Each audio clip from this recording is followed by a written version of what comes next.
प्रत्येक चेतन प्राणी, विशेषकर मनुष्य के पास सुख और दुख, अच्छा और बुरा, क्या हानिकारक है और क्या लाभदायक के बीच अंतर करने की क्षमता होती है।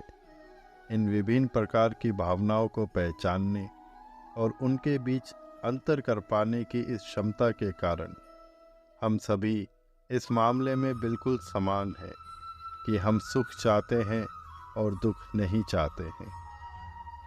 मैं यहाँ इनकी उत्पत्ति का पता लगाने की गहराई में नहीं जा सकता कि ये विभिन्न प्रकार की भावनाएं कैसे विकसित होती हैं, परंतु हम सभी के लिए यह प्रत्यक्ष और स्पष्ट है कि हम सभी सुख की कामना करते हैं और कष्ट एवं पीड़ा के अनुभवों को नापसंद करते हैं।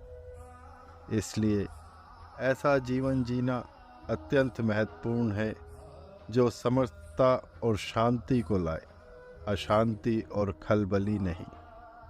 जब शांति और सुख पाने का प्रश्न आता है तो यह सोचना गलत है कि समग्र शांति और सुख केवल बाहरी भौतिक समृद्धि से मिलते हैं। यह संभव है कि भौतिक सुविधाओं पर निर्भर रहते हुए हम अपने भौतिक सुख और आनंद में वृद्धि कर लें और अपनी कुछ भौतिक कठिनाइयाँ दूर कर लें, किंतु भौतिक सुविधाओं से हमें जो मिलता है वह शरीर के अनुभव तक सीमित होता है। उदाहरण के लिए, पशुओं के विपरीत हम मनुष्य तत्कालिक सुख जुटा पाने और तत्कालिक दुखों को कम कर पाने मात्र से संतुष्ट नहीं होते हैं। यह इसलिए क्योंकि हम मनुष्यों के पास लंबी योजनाएं बनाने और गणनाएं करने की क्षमता होती है, और इसलिए भी हम अपने और दूसरों के बीच विभेद करते हैं। इन विभेदों के आधार पर हम विभिन्न देशों, विभिन्न नस्लों और विभिन्न धर्मों के बारे में बातें करते हैं। हम अनगिनत विभेद करते हैं और उनके आधार पर हम कई प्रकार के असंगत विचारों और भ्रांतियों को विकसित कर लेते हैं। उनके कारण हम कभी कभी बहुत आशान्वित होते हैं और कभी कभी बहुत आशंकित होते हैं। इसलिए हम पूरी तरह से मनुष्य की बुद्धि और अवधारणा पर आधारित विभिन्न प्रकार के दुखों को अनुभव करते हैं। अधिक शक्ति, अधिक धन वाले लोग अधिक शारीरिक पीड़ा ना भुगतते हों, लेकिन वे अधिक मानसिक पीड़ा झेलते हैं। अब यदि सामान्य लोगों की बात करें तो वे पर्याप्त कपड़ा, पर्याप्त भोजन इत्यादि ना पा सकने के कारण अधिक शारीरिक पीड़ा झेलते हैं। इसलिए यह स्पष्ट है कि मनुष्य अपने सोचने के तरीके के कारण अतिरिक्त पीड़ा का अनुभव करते हैं। जैसा कि मैंने पहले कहा, शारीरिक पीड़ा भौतिक प्रगति पाकर कम की जा सकती है, जबकि अपने मानसिक रवैये के कारण हुई पीड़ा भौतिक सुविधा बढ़ाने से कम नहीं की जा सकती। इसका स्पष्ट उदाहरण हम कई धनी लोगों में देख सकते हैं, जिन्हें सब भौतिक सुविधाएं सहज सुलभ हैं, लेकिन तब भी वे कई प्रकार की मानसिक पीड़ाओं का अनुभव करते हैं। ये हम सबकी देखी सुनी बातें हैं, इसलिए बहुत स्पष्ट है कि पूरी तरह से हमारे मानसिक रवैये से उपजी अशांति, कठिनाइयाँ और पीड़ाओं को किन्हीं बाहरी भौतिक सुविधाओं के माध्यम से नहीं, बल्कि अपने मानसिक दृष्टिकोण को बदलकर कम और समाप्त किया जा सकता है। सार रूप में कहा जा सकता है कि जब हम सुख और दुख अनुभव करने के बारे में बात करते हैं तो उन्हें अनुभव करने के दो तरीके हैं। एक तो बहुत हद तक इंद्रिय अनुभवों से संबंधित है, अर्थात आनंद एवं दुख जो हम ज्ञानेंद्रियों के माध्यम से अनुभव करते हैं, और फिर सुख व दुख अनुभव करने का हमारे मन या मानसिक रवैये पर आधारित एक दूसरा स्तर है। इन दोनों में से जो सुख और दुख आप मन के माध्यम से अनुभव करते हैं, वह ज्ञानेंद्रियों के माध्यम से अनुभव होने वाले सुख और दुख से कहीं अधिक तीक्ष्ण होता है।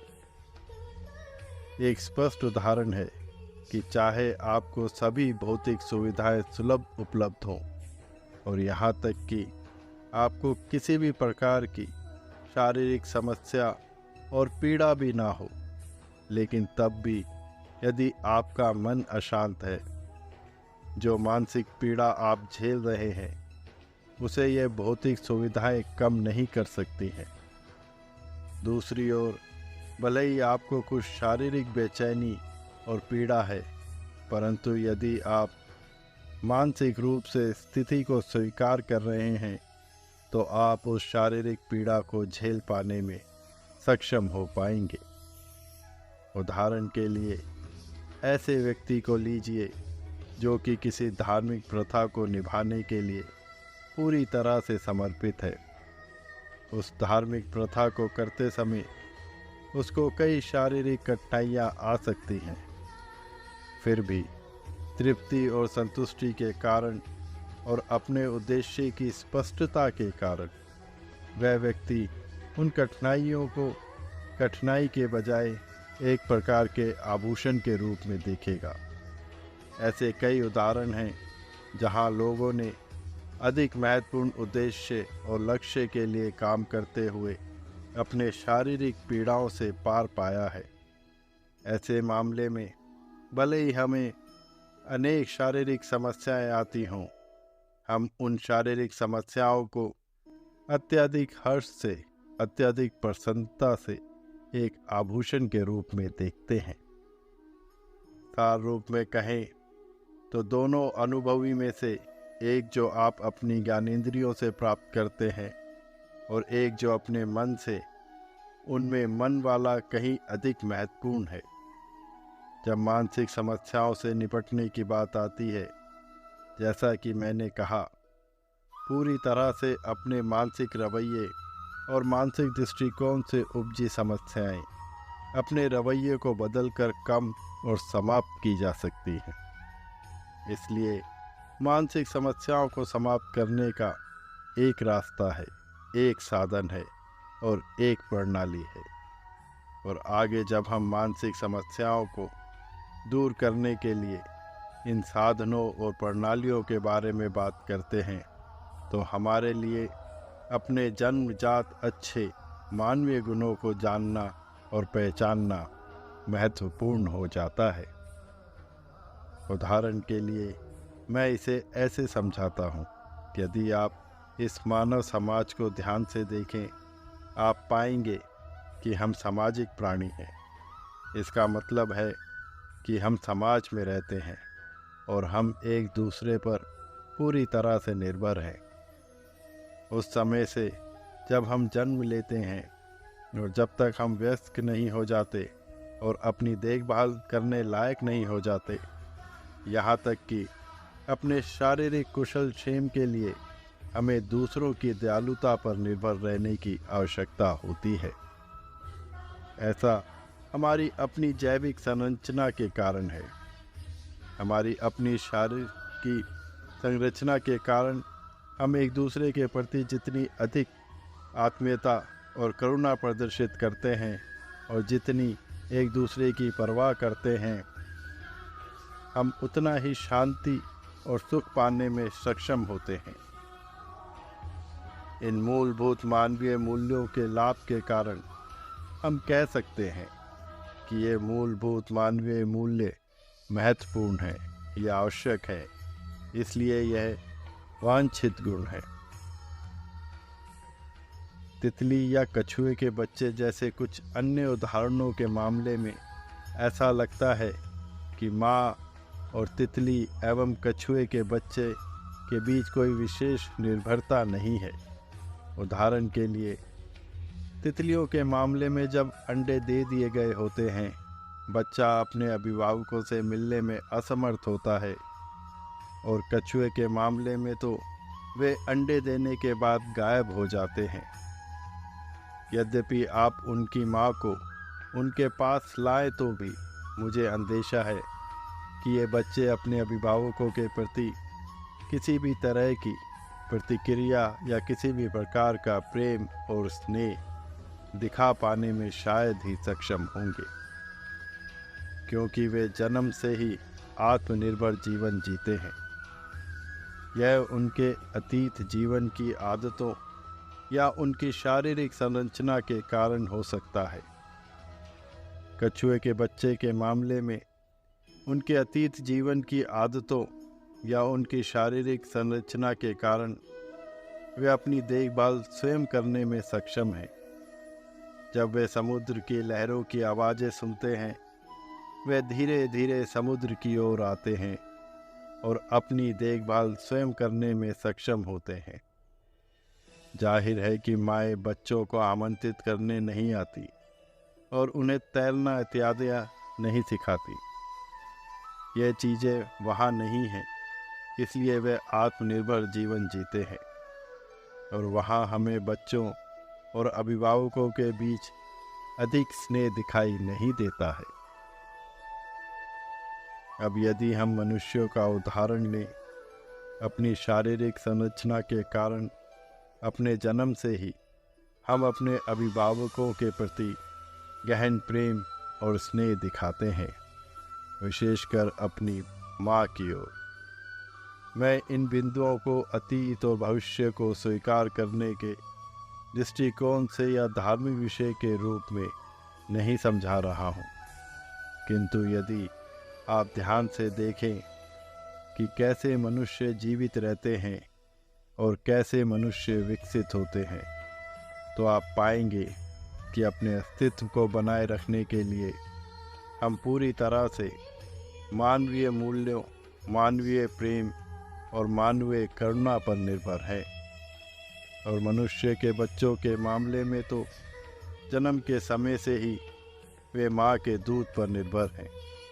फिर धीरे धीरे जब तक कि वे स्वयं की देखभाल करने योग्य नहीं हो जाते, वे फिर से अपने अभिभावकों की दयालुता पर पूरी तरह निर्भर होते हैं। और यहाँ तक कि बड़े होने के बाद भी वे अन्य साथी मनुष्यों की दयालुता पर निर्भर हैं। जब तक कि आपके पास कोई साथी है, कोई ऐसा जो आपकी देखभाल कर रहा हो, आप बहुत अधिक शांति, निश्चिंतता और घर पर होने जैसा महसूस करते हैं। इसी कारण ऐसा जीवन जीना महत्वपूर्ण है जहां आप किसी को हानि ना पहुंचाएं और जहां आप यथासंभव हर किसी की सहायता करने का प्रयत्न करें। यदि आपके भीतर प्रेम का यह भाव है, अन्य चेतन प्राणियों के प्रति स्नेह का ऐसा भाव है, तो आपको हर कोई पसंद करेगा, हर कोई आपसे प्रेम करेगा और मृत्यु के समय भी आपको ना कोई चिंता, ना डर, ना मानसिक अशांति होगी। हालांकि जब हम बड़े होते हैं, कभी कभी एक तरह की मानव सुलभ बुद्धिमत्ता हमारे भीतर जड़ें जमा लेती हैं। यह हमें एक खोखली उम्मीद देती है। हम अपनी मानवीय सुलभ बुद्धिमत्ता के माध्यम से नए विषयों को सीखते हैं, नया ज्ञान प्राप्त करते हैं।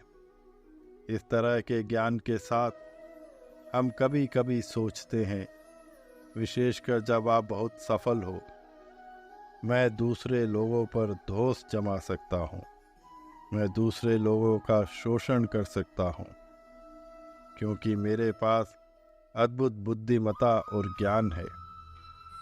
इसलिए मेरे मामले में मूलभूत मानवीय मूल्य महत्वपूर्ण नहीं है।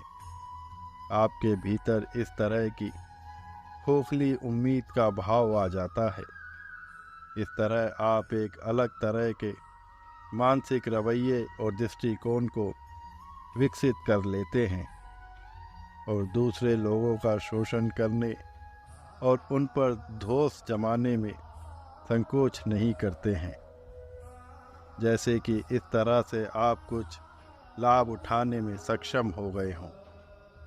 हालांकि वास्तव में यदि आप ऐसा जीवन जीते हैं जहां आप दूसरों के सुख की परवाह नहीं करते हैं, तब धीरे धीरे आप पाएंगे कि हर कोई आपका शत्रु बन जाता है। आप चारों तरफ नज़र दौड़ाकर देखेंगे तो आप पाएंगे कि वहाँ शायद ही कोई हो जो आपको पसंद करता हो। और ऐसा नकारात्मक जीवन जीने के कारण आपकी मृत्यु के समय हर कोई इससे प्रसन्न होगा कि आप मृत्यु को प्राप्त होने जा रहे हैं। आपने अतीत के बारे में सोचकर आप पश्चाताप करने लगेंगे कि आपने कैसा जीवन जिया। आप फिर निराश हो जाएंगे कि गलत जीवन शैली के कारण कोई भी आपकी देखभाल नहीं कर रहा है। इसलिए यह स्पष्ट है कि यदि आप इन मूलभूत मानवीय मूल्यों की अनदेखी करते हैं तो सच्चा सुख और चिरस्थायी शांति की उम्मीद करना बेकार है। और इसलिए जब आप अंत में मृत्यु को प्राप्त होते हैं, आपकी देखभाल करने वाला आपके पास कोई नहीं होगा। कोई भी ऐसा नहीं जो आपको प्रेम करता हो, और आप इस दुनिया से गहरे खालीपन और गहरी निराशा के साथ खाली हाथ जाएंगे। इसलिए ऐसा जीवन जिसमें अन्य चेतन प्राणियों की परवाह ना हो, वास्तव में जीवन को जीने का मूर्खतापूर्ण तरीका है। दूसरी ओर, यदि आप अपनी उत्कृष्ट मानवीय बुद्धिमत्ता और विवेक से इन मूलभूत मानवीय मूल्यों को विकसित करने और सजोने में सक्षम हैं, तो आप इस मानवीय करुणा को निस्सीम विकास में सक्षम हो जाएंगे। अपने जीवन को इस ढंग से जीना बुद्धिमान मनुष्य का तरीका है। यह अपने जीवन को सार्थक बनाने का एकमात्र रास्ता है।